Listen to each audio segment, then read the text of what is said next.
Halo teman-teman semua, kali ini kita akan bahas mengenai hierarchy clustering yang digunakan dalam machine learning orange.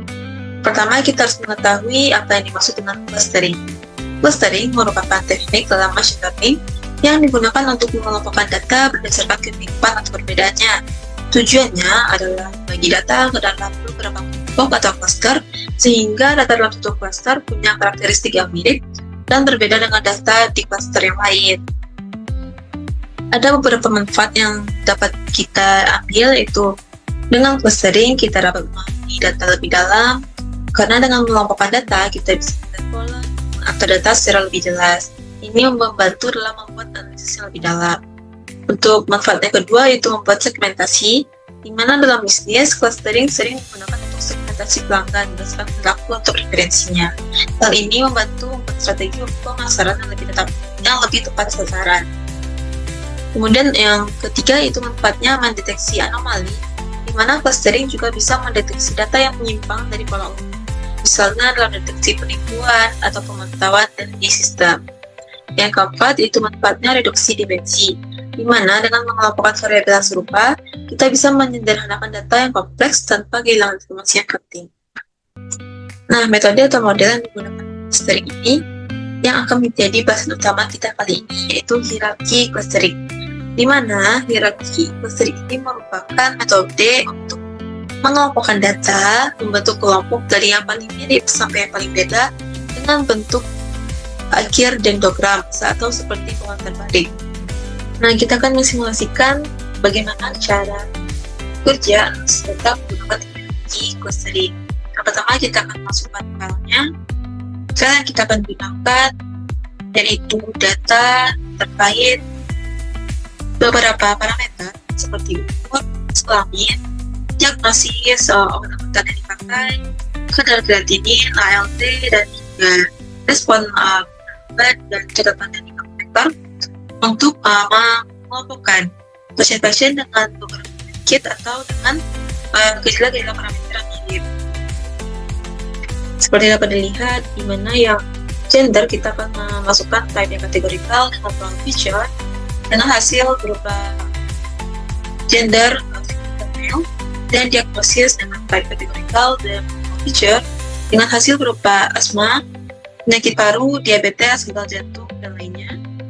Dan juga untuk efek samping dari obat dengan hasil berupa lemas, pusing, muntah, dan demam. Dan juga ada juga respon obat seperti dengan hasil respon yang baik atau ringan, respon yang berat, dan respon yang buruk atau berat. Dan juga ada dengan catatan dari farmasi dengan hasil berupa melanjutkan terapi atau catatan lainnya. Setelah memastikan semua type dan role sudah tepat, dapat berpindah ke menghubungkan file dengan data table. Dapat dilihat di sini semua data telah dikelompokkan satu kolom berdasarkan umur, gender, diagnosis, obat-obatan, efek samping, respon obat, dan juga catatan dari apoteker. Kemudian kita dapat menghubungkan file dengan distance. Ini untuk menunjukkan jarak antar data, dan distance dihubungkan dengan distance maps. Penghubungan distance dengan distance map, di mana distance map ini menunjukkan hasil evaluasi dari jarak antar seluruh kombinasi pasangan data, di mana warna yang menunjukkan tingkat kemiripan semakin gelap atau biru tua berarti jarak antar datanya lebih dekat atau lebih mirip, dan juga dengan semakin terang atau kuning berarti lebih jauh atau kurang mirip antar datanya. Dari distance ini kita menarik ke bawah untuk menghubungkannya dengan hierarchy clustering. Dapat dilihat dari sini ada 3 kelompok clustering paling besar yang menunjukkan pasien dengan kemiripan penyakit asma untuk warna biru, merah dengan penyakit paru, hijau dengan penyakit diabetes, dengan kombinasi penyakit lainnya. Nah, dari hierarchy clustering ini kita dapat menghubungkan dengan data table lagi yang menunjukkan data-data yang memiliki kemiripan yang membantu untuk validasi hasil klaster. Kemudian, dari hierarki clustering, kita juga dapat menghubungkannya dengan box plot. Sebelum itu, kita harus mengubah hierarki clustering ke data table dengan data ke data, dan juga hierarki clustering ke box plot dengan data dan ke data. Nah, pada box plot ini kita dapat melihat rentang umur dari semua pasien yang kita analisis pada data ini, yaitu berada di rata-rata umur 53,25 tahun, kurang lebih 22,2 tahun. Dan kita juga bisa digunakan untuk melihat apakah umur berpengaruh terhadap kelompok tertentu. Kemudian, dari hierarki clustering kita juga menghubungkannya ke scatter plot untuk melihat gambaran dari hasil analisis data kita. Dan kita juga dapat mengubah dari sumbu X dan sumbu Y ini, misalkan untuk menganalisis hubungan antara umur dan diagnosis. Dengan warnanya menggambarkan diagnosis penyakit,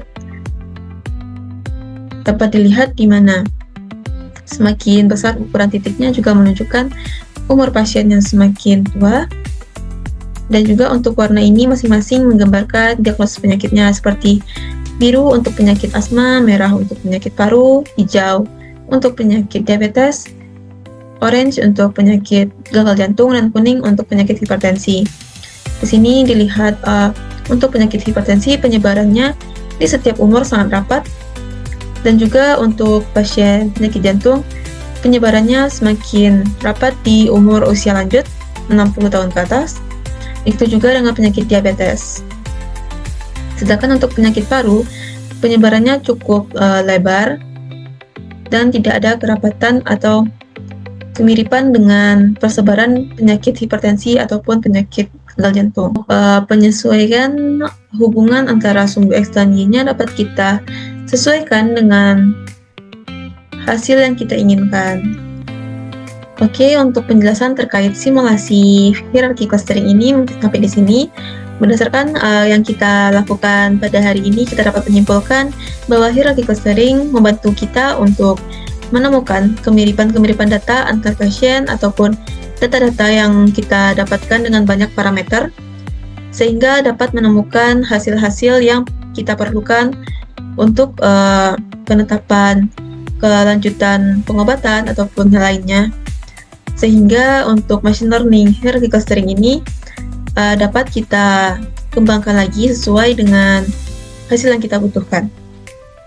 Mungkin sampai di sini untuk diskusi kali ini. Terima kasih sudah menonton hingga akhir.